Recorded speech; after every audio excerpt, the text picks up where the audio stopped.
But right here, I'm on Illinois and State, and you have Snickers. But the point of this place, it doesn't get people from this hotel, the Royals, Sonesta,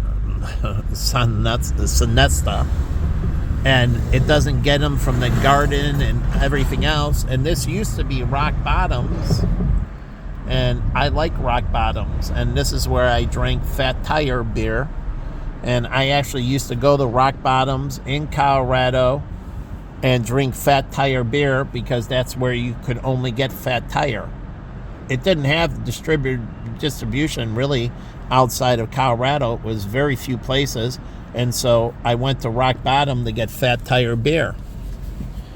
Now, again, I haven't seen Fat Tire beer on tap. It was just in bottle.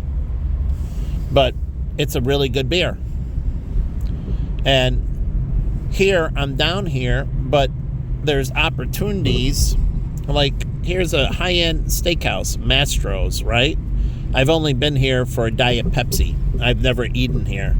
And it was on the second floor where they have a bar on the second floor. The main floor is the steakhouse. The second floor is the bar and entertainment area. So after you're done eating, you go upstairs and hang out at the bar. Now, I used to eat here all the time. Maggiano's Little Italy. And this is where they had one, buy one and get one to go. So they had a 2-for-1 deal here.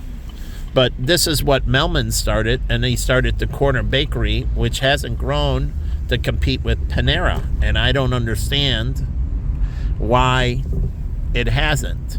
But this area can do a revitalization. So I'm going to go up here and go back down. And did I make a mistake and got to do the loop again? Yep. Made a mistake, but I'll go down one more street. No, I didn't make a mistake. So Harry Carey's is right down there. And I'm going to show you, I go up the state, and now this area was kind of high-end a little bit, but you have all these hotels here. You have the Marriott Courtyard. I stayed here, actually, and it has nice rooms. But you have Snickers, and then you have these other places, and right here is like Hubbard was a hopping street, but let me go over here, and you have the ghetto. And so you had all this ghetto trash hanging out, and you have Hubbard, and it doesn't make sense. It doesn't interact. And then you had more high-end right here around the corner. And so you had this slum, and it doesn't mix in.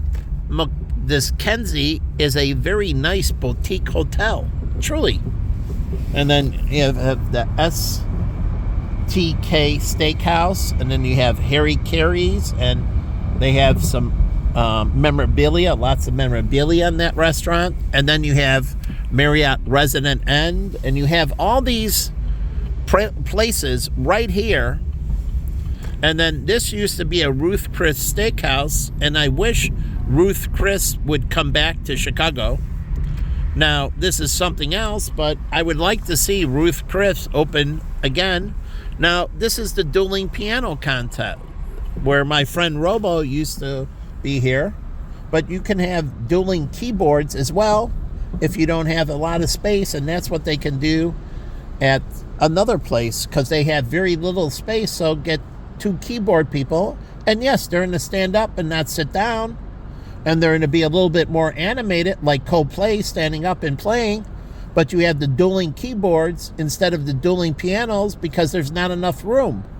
But here they have more room, and I tried to get Jen on stage, and she got stage fright, and so I never asked her again.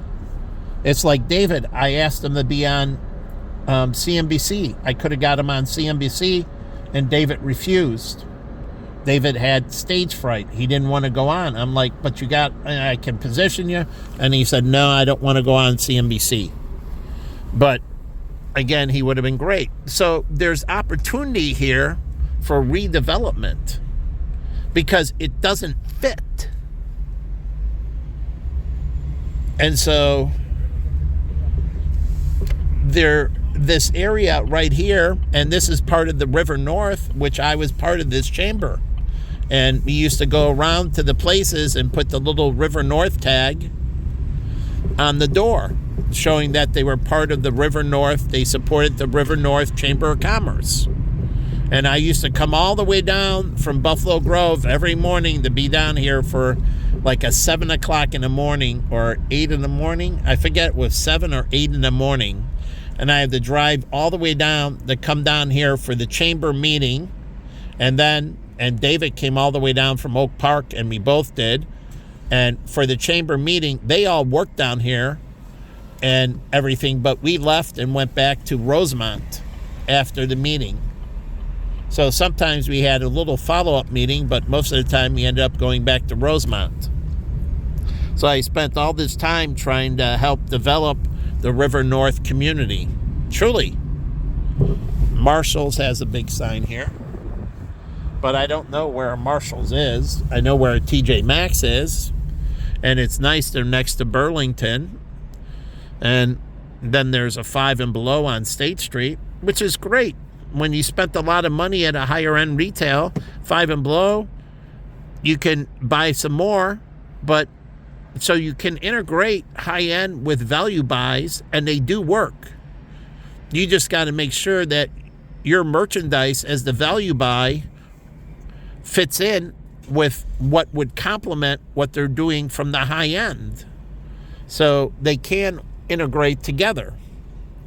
So, but I don't know how they outfit Five and Below, so it integrates with the shops around them. So how the buyers buy has to work with the mall and the things around them and so on. Here's Aloft, and I've stayed at the one in Rosemont, and it's a great hotel, and this is a great area, and this is a great Irish pub.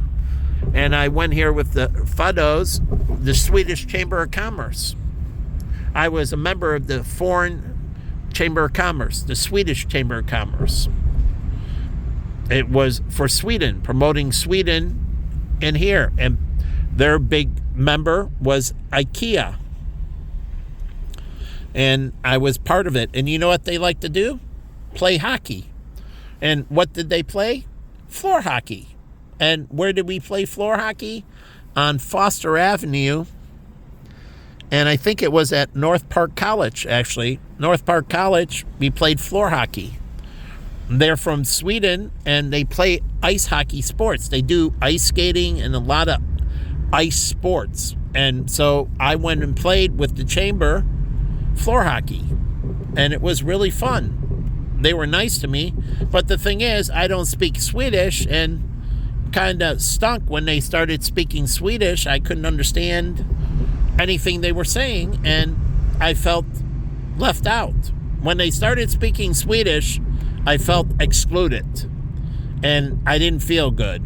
Just like my friends that were Vietnamese and Chinese and all that, and we're in a Korean group, and they start speaking Korean to each other, and like, I speak only English and some of a few languages, a few words here and there, and then others speak Chinese and Vietnamese, and they're like, what the hell?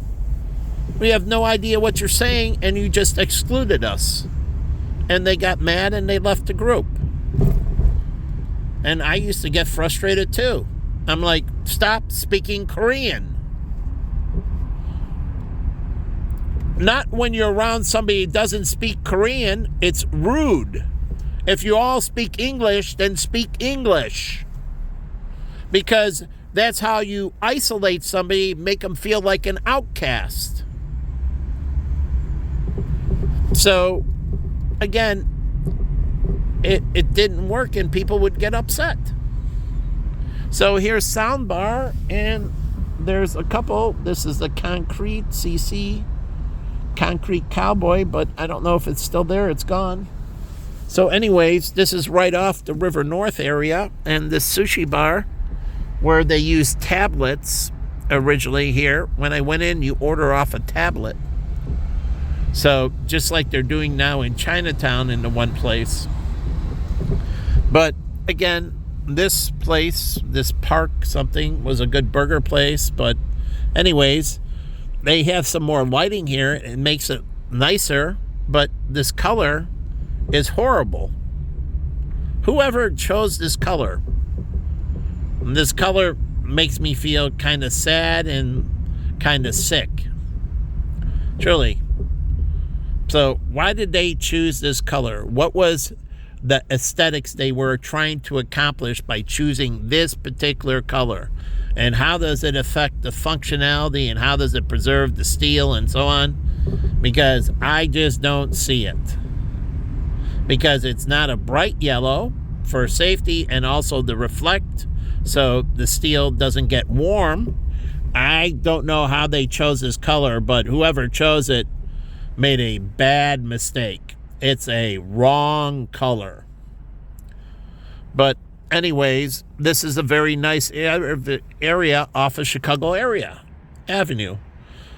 But again, I don't know these places if there's right down the street here is a lot of high-end living. And I have friends that lived in the building. Somebody's cleaning right now, but since early morning. That used to be a Bar Louie's right here on Chicago Avenue that closed down. It's something else now.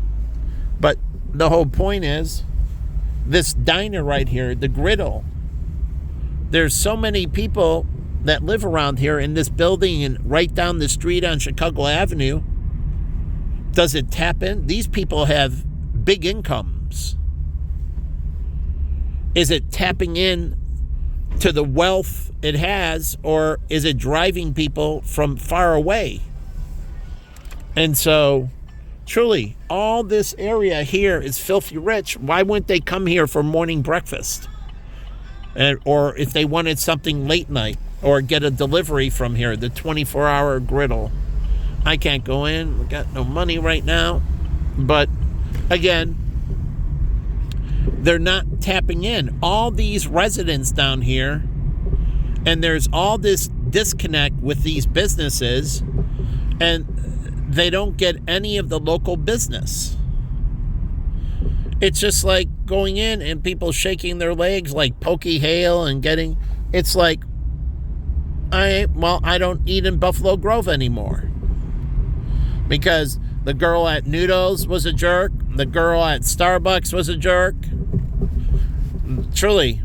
Or the guy at Starbucks was a jerk. The girl at Noodles was a jerk. And then having all this disruption at Pokey Hale. And then they charging a lot for the manicure and so on. And so they drive me out. The jerk at, McDonald's and many others. And so I don't give any of my business local, but it's their choice. They chose to make my life miserable at different restaurants around there, all of that, kicking me out and making my life a living nightmare. And so I don't go to any of the stuff local really much. Truly. And I don't stay around there because, again, why? To be tormented? And here I get tailgaters, but I get tailgaters up there. So, and I grew up in the city, and I was born and raised in Chicago until 7th grade, and then I came back after college, or intermittently between college, and I lived in Chicago. I lived in Chicago numerous different places, so I spent my adult life in Chicago except for the last 20 going on 21 years, but all of that before, I lived in Chicago. So I spent my youth in Chicago, and then my teen years I spent in Deerfield, and then my 20s back into Chicago, and my 30s back into Chicago. So, and Chicago and Tucson, and Phoenix. So, but again, I live down here a ton. And so this used to be all the projects. They're gone. And lots of people with lots of money, or they did, live right in these buildings and the ones behind it. But you don't ever see the people from here going up to Russian Division and hanging out there, do you? No, they don't get it on Rush Street. No, like at Bellevue and Gibson's and so on. They get from the Gold Coast up there, but they don't get from this area. The residents going up that way to hang out. And I don't know how much of this mall actually gets, but I have a huge crush on this girl from Grand Nails who I used to discuss, and she's the owner. Her name's Nikki, and she's a beautiful girl, and I've always had the hots for her. So, but I haven't talked to her in a long time, and she's a female. She owns a salon, and we talk about just business. And then she had other cute girls in there that worked there as well. So I don't know how much she taps into this local neighborhood behind her. You know, how much local mailing she does and how much she tries to get people in from the local community. And so I don't understand. So, you know, these places lose out on the market around them. And I like to get out and drive, but these people go out every day to work and they're going other places.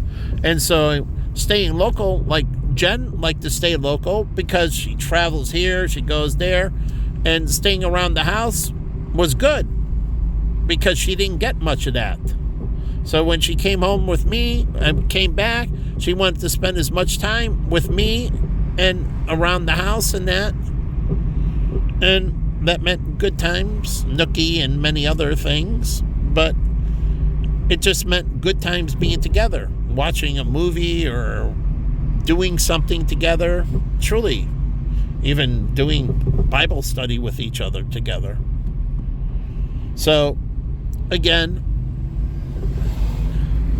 I don't understand, like this Mariano's, do they tap into the local community? Does this mall really tap into the amount of people around here? My friend had Burger Bar and had Hello Neighbors, but it didn't get a lot of the local community still. It got people that came down from other areas to visit other shops, but didn't get the local community. They were trying, but they didn't do any marketing into the houses and about the Hello Neighbor program. Truly, they could have did postcards. It used to be right here. They could have did little postcards into the local neighbor, like the subway I'm coming up on. How much does it do with local flyers into the neighborhood? How about